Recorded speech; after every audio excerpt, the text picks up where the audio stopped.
The review of related literature is an essential component of any research study as it provides the foundations and context for the investigations. It examines previous studies, theories, and scholarly works that are relevant to the research problem, helping to establish what is already known and what is gap remain to be explored. By analyzing and synthesizing these existing sources, the researcher is able to connect the present study with the prior knowledge, justify its significance, and avoid duplications of efforts. Ultimately, the review of related literature serves as the guide in shaping the research framework, refining the methodology, and ensuring that the study is grounded in evidence-based knowledge. Good day, future nurses. Our topic for today is the review of related literature. The review of literature, review of related studies, and literature review all serve as important foundations of a research paper, but they focus on the different aspects. The review of literature pertains to all readings related to the study, including the books, articles, journal, and other written works that provide theoretical or conceptual background.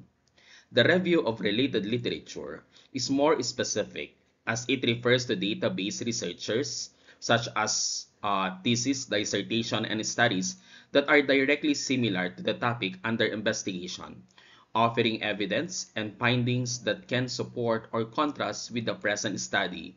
Meanwhile, the literature review is a comprehensive collection of both the related readings and research works, whether published or unpublished, local or foreign, that are pertinent to the study. Together, these sections ensure that the research is grounded in existing knowledge, highlights gaps to be addressed, and strengthens the justification for the investigation. The purposes of related literature and studies are vital in shaping and guiding any research undertakings. First, they help determine what is already known about the topic of the interest, giving the researcher a solid foundation of existing knowledge. Second, they allow the researcher to locate previous studies in that area, which provide insight into methods used and finding gathered by earlier scholar. Third, the review helps specify the problem to be studied, identifying knowledge gaps and areas that require further explorations. Fourth, it serves as connecting link between the findings of the previous researchers and the result of the currently study, ensuring that the research is not isolated but a part of continuous scholarly dialogue. Fifth, the review also defines terms and suggests assumptions, helping the researcher establish clarity and precision in the study. Lastly, engaging in this process promotes ethical reading, and critical thinking skills as the researcher learns to analyze, evaluate, and synthesize different perspectives and evidence in order to strengthen the research framework. Okay. Critical reading is an active and intellectual process where the reader does not merely absorb information passively, but engage in an inner dialogue with the writer. This means questioning the author's arguments, evaluating the evidence presented, and analyzing the implication of the text.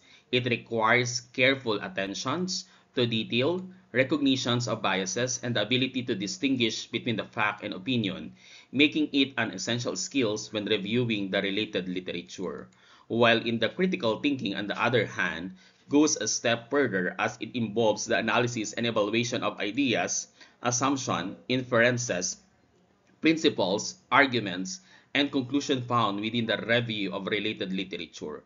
It requires the researcher to not only understand the content, but also to assess the credibility, validity, and relevance of the informations. So by applying critical thinking, the researcher can synthesize knowledge from multiple sources, identifying the gaps in existing research, and build stronger theoretical foundations for the study. These are the types of related literature. We have your conceptual and theoretical literature refers to non-research reference materials written by recognized authorities on a given subject. These materials may include books, essay, expert opinions, or theoretical discussions that embody experiments or embody experiences, viewpoints, and interpretations. They are not the database studies but provide valuable insight into concept, frameworks, and perspective relevant to the research study.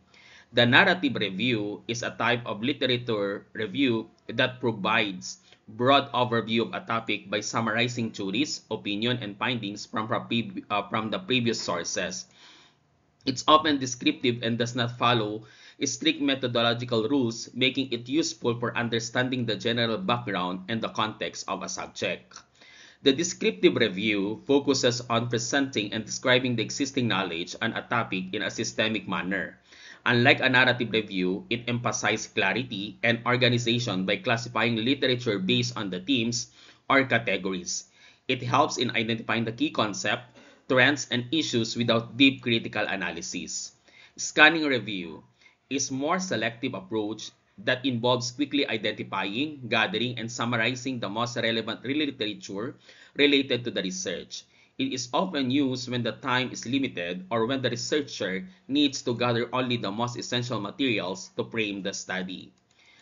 Realist review goes beyond summarizing existing literature by critically analyzing how and why certain intervention or concept work. In a specific context, it emphasizes the relationship between the theory and practice, providing a deeper understanding of the conditions and mechanisms that influence the outcomes. Next, we have your research or empirical literature.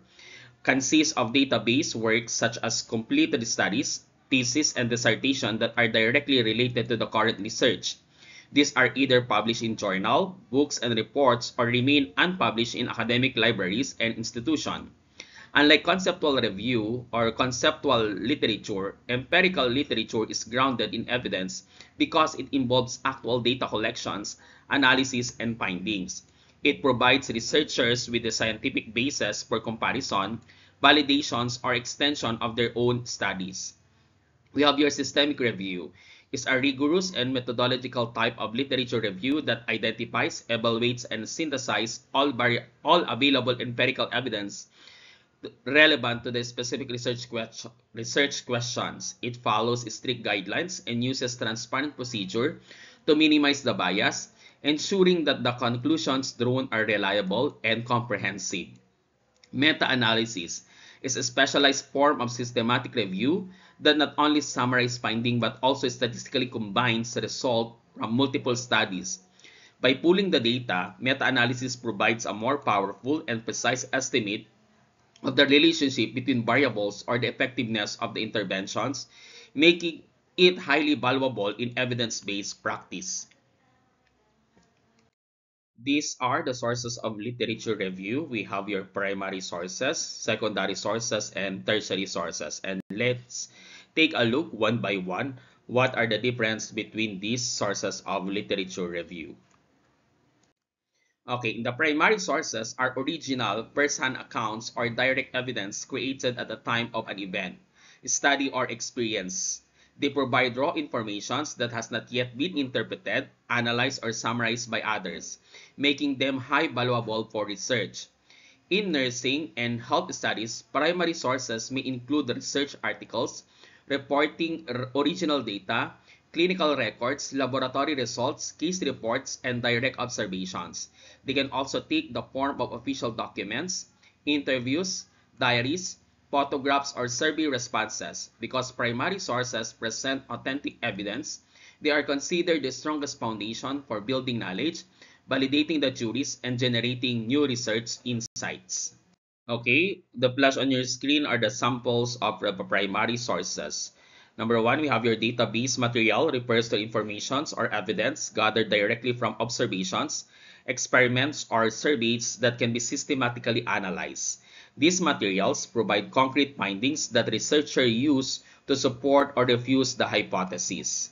We have your peer-reviewed journal articles are scholarly papers that undergo evaluations by experts in the same field before publications.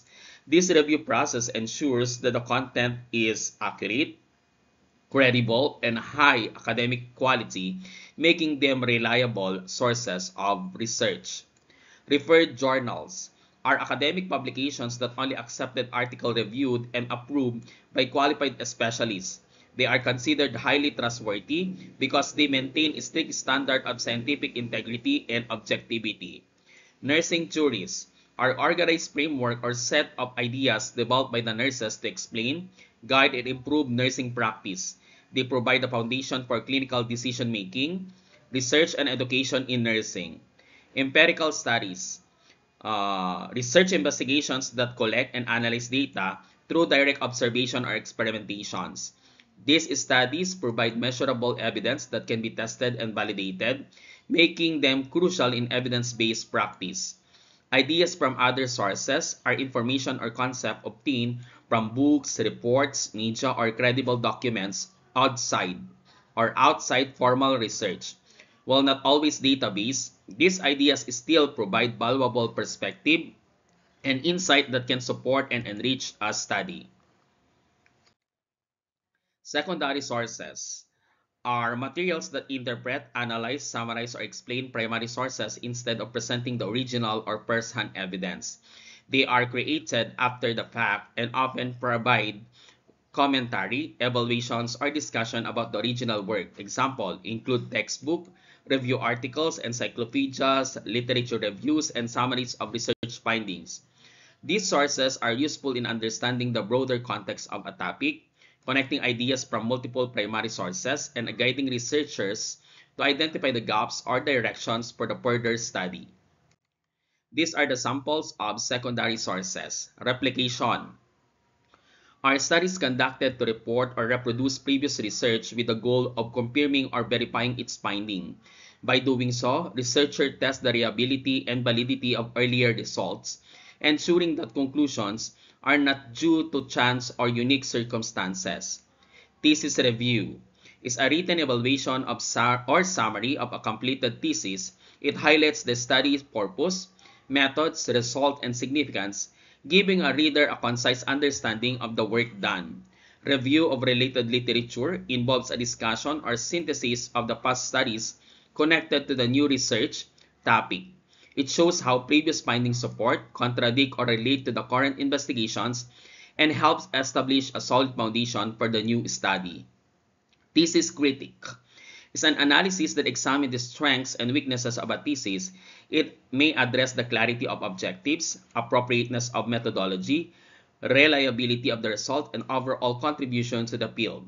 Thesis abstract is a brief summary of a thesis that highlights its purpose, research methods, and major findings.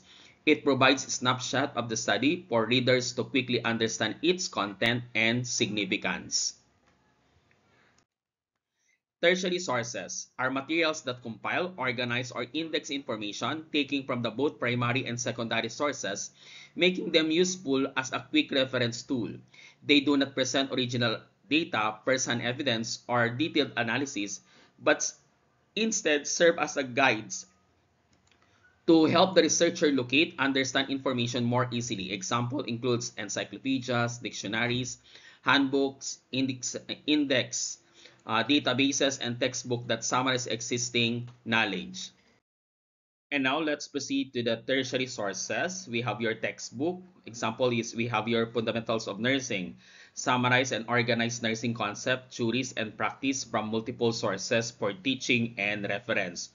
We have your Encyclopedia or Encyclopedia of Nursing Research. Provides concise, organized entries on key nursing research topic and terms. You have your articles, which is Philippine Journal of Nursing. When used as a summary of overview references as secondary data compiled, it may also serve as a tertiary guide. We have your guidebooks, clinical skill guidebooks that is offers summarized step-by-step references of nursing procedure for easy use in practice. Next, we have your handbooks. We have your nursing drug handbook, provides compiled and indexed drug information for quick reference in nursing practice. And then we have your newspaper, the Philippine Daily Inquirer, which is the health section on nursing issues, presents summarized health and nursing related news articles intended for general readers. In short, these materials do not generate original research but instead compile, summarize, and guide the use of knowledge already produced, making them tertiary references. Okay, these are the preparations for literature review. Before starting a literature review, the researcher must first determine the key variables, concepts, or issues or problems that the study will investigate. So this ensures clarity and prevents unnecessary inclusions of unrelated sources. It is also important to stay focused on the study purposes or objectives. Since the review should directly support the research problem, both conceptual literature, which is the ideas, theories, and models, and data-based literature, which is the empirical studies, thesis, dissertations, and research report, should be used to provide strong foundations and justify the research.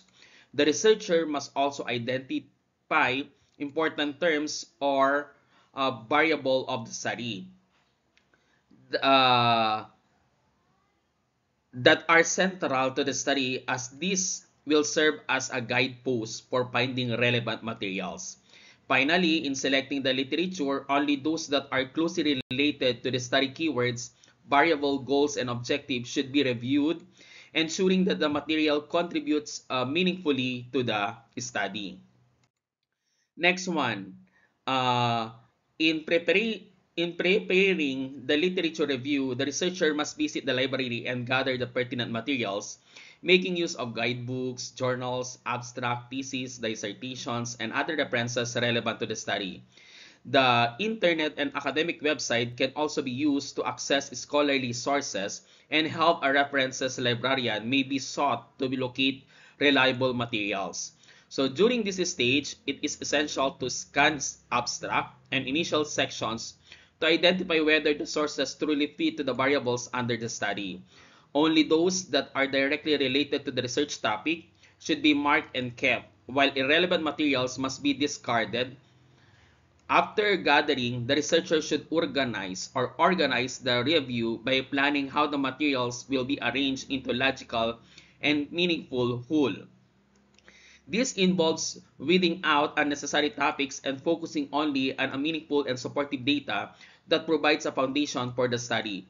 Finally, retrieving relevant sources and consolidating ideas coherently from previous references will allow the researcher to build a well-structured review, which in turn contributes to the development of the theoretical or conceptual framework for the study. Next, when critically reading each source, begin with carefully identifying and copying the complete bibliographic details of the article, including the author's name, title of the journal, year of the publication, volume number, and the page range, as this ensure accuracy in citation and referencing. Apply critical reading strategies such as questioning the author's purposes, evaluating the strength of evidence, recognizing biases, and comparing the findings with other studies. Afterward, write a concise summary of the articles that highlights its main arguments, methodology, results, and conclusion.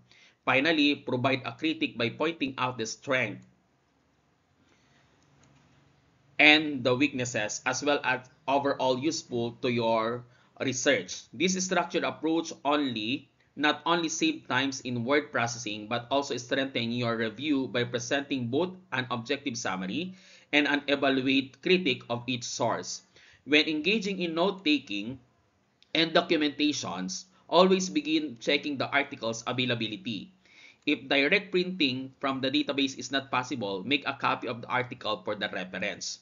To save time and resources, scan the abstract first, whether the article is online, in journal, or microfilm, to decide if retrieving the full text is worth the effort.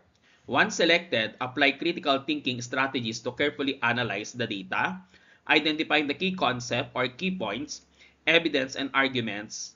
As you read multiple sources, look for patterns, similarities, and differences.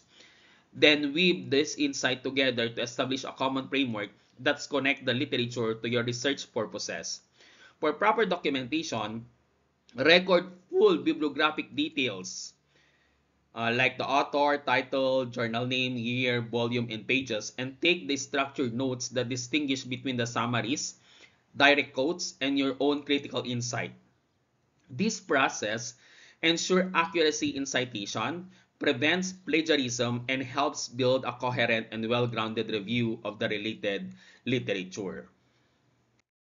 When writing a literature review, it is important to cite all sources accurately by including the bibliographic informations. so that the reader can trace the original works. Each article should be critically summarized, focusing not only on its findings, but also in the methodology, strength, limitation, and relevance to your study.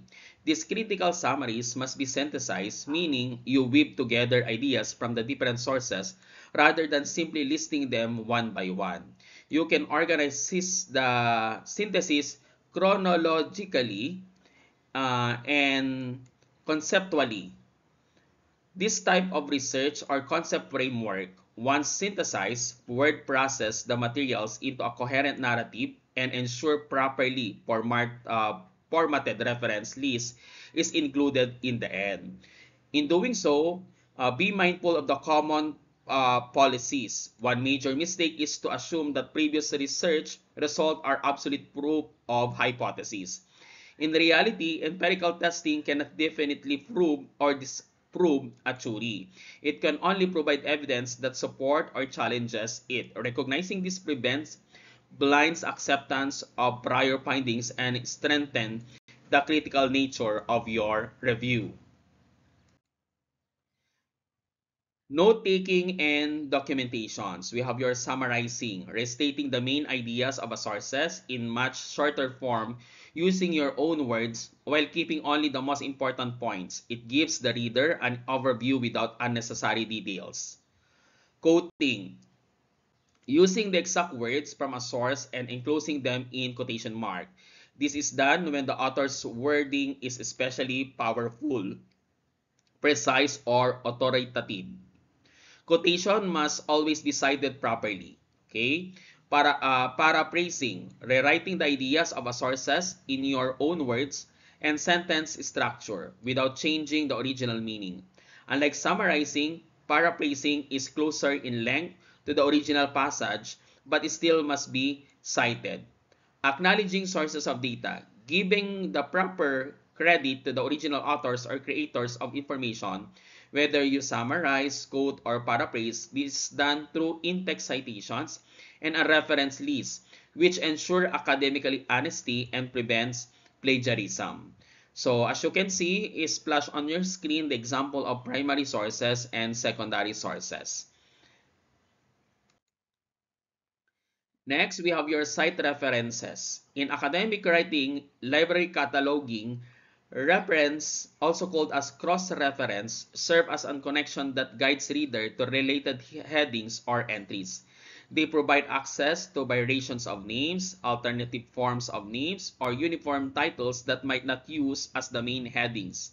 This ensures that even if a reader searches using a different term, spelling, or form, they can still locate the correct sources or materials. Next, we have your C-reference. A C-reference is a specific type of cross-reference that direct user from a term or name not used in the catalog to the preferred term or authorized heading that is used. For example, if someone looks for movies, the catalog might provide a C reference directing them to the motion pictures. This prevents confusions and standardize the search process by leading the users to the accepted form of the terms. Okay, these are the ways to cite sources of literature. We have your footnotes. These appear at the bottom of the same page where the citation is made in the text. They provide the reader with the sources of the informations, open in a full bibliographic details, and sometimes with additional explanatory notes. Okay, as you can see, there is an example there. Text in paper, which is nursing theory, serve as a foundation for guiding practice and research in healthcare. So at the bottom of the page, ilalagay po yung Florence Nightingale, notes on nursing, what it is, what it's not, and then close open parenthesis, the author and year, and then the page number. Okay? And then we have your endnotes. These are similar to the footnotes, are compiled at the end of the chapter, paper, or document in a separate sections labeled endnotes. They serve the same purpose of giving credit and providing the references, but they are placed together for easier reading flow within the main text. Example, text in proper, that is proper hand hygiene significantly reduces hospital-acquired infection among patients. So at the end, of the chapter or paper endnotes section. So ilalagay po natin yung World Health Organizations, World Health Organization guidelines on hand hygiene in health care, and then close open parenthesis, the title, the publications, year, and page number. Okay. Footnotes and endnotes provide the same informations. The difference lies in their placement. Footnotes appears at the bottom of the same page as the citations, giving the readers immediate access to the sources.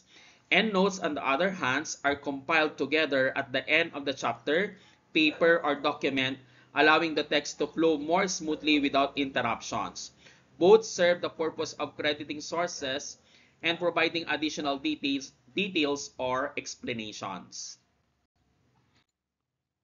Next, we have your APA style or American Psychological Associations. It's one of the most widely accepted formats for documentations, especially in nursing, social science, and health sciences. It follows the author date system of parenthetical referencing, where in-text citation includes the author's surname and the year of publication. So these in-text citations are matched to a detailed entry in the referent list at the end of the paper, which provide complete bibliographic information. So these ensure accuracy, consistency, and credibility in academic writing. So the most current guidelines are found in the 7th editions of the APA Publication Manual published by American Psychological Association in 2020, which introduced updates such as simplified citation rules for multiple authors, the use of et al. For works with more than 2 authors, and the inclusion of DOIs and URLs in the referent entries were available. Okay, you can see again another example of 2 authors. Authors should be presented in order they appear in the published article if they cited with close parentheses. Use ampersand and between them. If not enclosed in parentheses, then use expanded and. So the example is you can see on your screen. Okay, we have your internet or online electronic database. Are valuable tools for locating journals, sources, periodicals, conceptual and database articles, as well as publication from professional organizations and government agencies.